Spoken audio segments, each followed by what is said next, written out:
तो हेलो मेरे class 11th warrior, स्वागत है आपका चैलेंजेस यूनिक क्लासेस के यूट्यूब प्लेटफॉर्म पे। मैं अंकित कुमार आज आपके लिए एक ऐसा सेशन लेके आया हूं जहां पे बहुत ही इंटरेस्टेड क्वेश्चंस की जवाब आपको पता चलेगी। तो चलो शुरुआत करते हैं मेरे योद्धा। ठीक है, सबसे पहले आज के सेशंस के पहले आप ना ये एक वीडियो देखो। ठीक है, एक जो है बैट्समैन ने बॉल हिट किया और बॉलर ने कैच किया, बट हाथ को ये पीछे ले जा रहा है। देखो, जो भी बॉलर कैच कर रहा है गेंद को पकड़ने से पहले हाथ को ऐसे पीछे ले जाएगा, लोअर हिंज हैंड अपने हाथ को पीछे ले जाता है।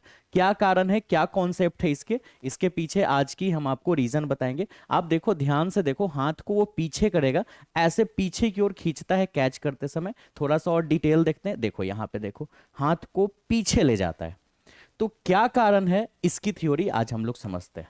चलो आ जाओ, आ जाओ। चलो इस थ्योरी को हम लोग समझेंगे कि ऐसा क्यों होता है। ठीक है, चलो देखो बेटा, यहां पे हमको इस थ्योरी को जानने के लिए हमें जानना होगा इम्पल्स। इम्पल्स इम्पल्स की थ्योरी समझनी होगी हमें, जिसे हम हिंदी में आवेग कहते हैं। आवेग। ठीक है, अब आवेग यानी इम्पल्स क्या है, बहुत ही शॉर्ट टाइम में, शॉर्टेस्ट टाइम में फोर्स की बहुत बड़ी इंपैक्ट क्लियर हो। जैसे कि बैट से अगर हम गेंद को हिट करते हैं तो बहुत ही कम समय में बहुत ही बड़ा इंपैक्ट क्रिएट होता है, जिसके कारण से गेंद बहुत दूर जाता है, बाउंड्री लाइन से पार जाता है।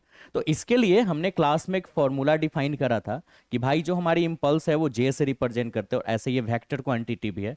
तो force force into into smallest time को टी भी लिख सकते हैं, डेल्टा टी भी लिख सकते हैं। अगर आप टाइम को जो स्मॉलेस्ट टाइम जो मान लो टी मान लो, डेल्टा टी, ऐसे डेल्टा टी रिप्रेजेंट कर लो, ज्यादा बेहतर है। इसको वेक्टर फॉर्म में अगर करो तो इंपल्स एक वेक्टर क्वांटिटी है, तो फोर्स इनटू डेल्टा टी ऐसे भी कर सकते हैं। अब इस फॉर्मूला के अनुसार अगर हम ऐसा कुछ कर दें जे, ठीक है, तो एफ की वैल्यू क्या होगी, J by delta T.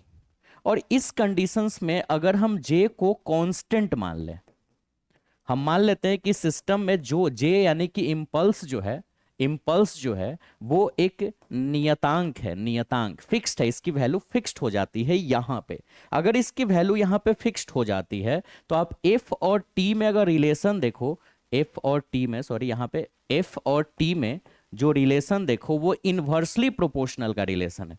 Inversely proportional बोले तो व्युत्क्रमानुपाती, यानी कि अगर समय की वैल्यू, इसका कहने का सेंस क्या है कि भाई अगर तुम समय को बढ़ाओगे ना तो फोर्स की इंपैक्ट घट जाएगी। But there is a condition कि हमको इंपल्स को यानी जे को नियतांक यानी कांस्टेंट मानना है। वैसे सिचुएशंस पे टाइम को बढ़ाने से फोर्स डिक्रीज करेगा, है ना। टाइम बढ़ेगा तो फोर्स डिक्रीज करेगा, टाइम बढ़ेगा तो फोर्स घटेगा, और टाइम घटेगा तो फोर्स बढ़ जाएगा। तो हमें फोर्स को कम करने के लिए ना, ठीक है, टाइम को बढ़ाना होगा। तो अगर हम डायरेक्ट ऐसे बॉल को कैच करते हैं तो हमारे हाथ पे वो डायरेक्ट इंपैक्ट करता है। लेकिन अगर हम कैच करते दौरान हाथ को अगर पीछे ले जाते हैं, ठीक है, तो डायरेक्ट इंपैक्ट ना करके बॉल को गेंद पे एडजस्ट होने में, बॉल को हाथ में एडजस्ट होने में एक टाइम लगता है, वो टाइम बढ़ जाता है। और जैसे ही टाइम बढ़ा तो फोर्स की इंपैक्ट घट जाती है, तो हमें चोट का एहसास कम होता है। समझे बात? जैसे ही गेंद आ रहा है, डायरेक्ट गेंद को अगर हम कैच करेंगे हमारे हाथ पे डायरेक्ट इंपैक्ट करेगा। समझ रहे हो बात? डायरेक्ट इंपैक्ट करेगा। अब हम जैसे ही हाथ को ऐसे पीछे ले जाएंगे कैच करने के दौरान, तो हमारे हाथ पे अब डायरेक्ट इंपैक्ट ना करके उसको टाइम मिल जाएगा, और जैसे ही टाइम बढ़ा फोर्स की इंपैक्ट घट जाएगी, हमें चोट का एहसास कम होगा। इसलिए जितने भी क्रिकेटर हैं, या आप भी अगर क्रिकेट खेलते हो तो गेंद को पीछे कैच करते समय हाथ को पीछे ले जाते हो। तो ये है एक्चुअल कॉन्सेप्ट। उम्मीद है आपको बेहतर लगा होगा, समझ में आया होगा। वीडियो को लाइक जरूर करें, चैनल पे बने रहे। मिलते हैं नेक्स्ट वीडियो में। Bye bye.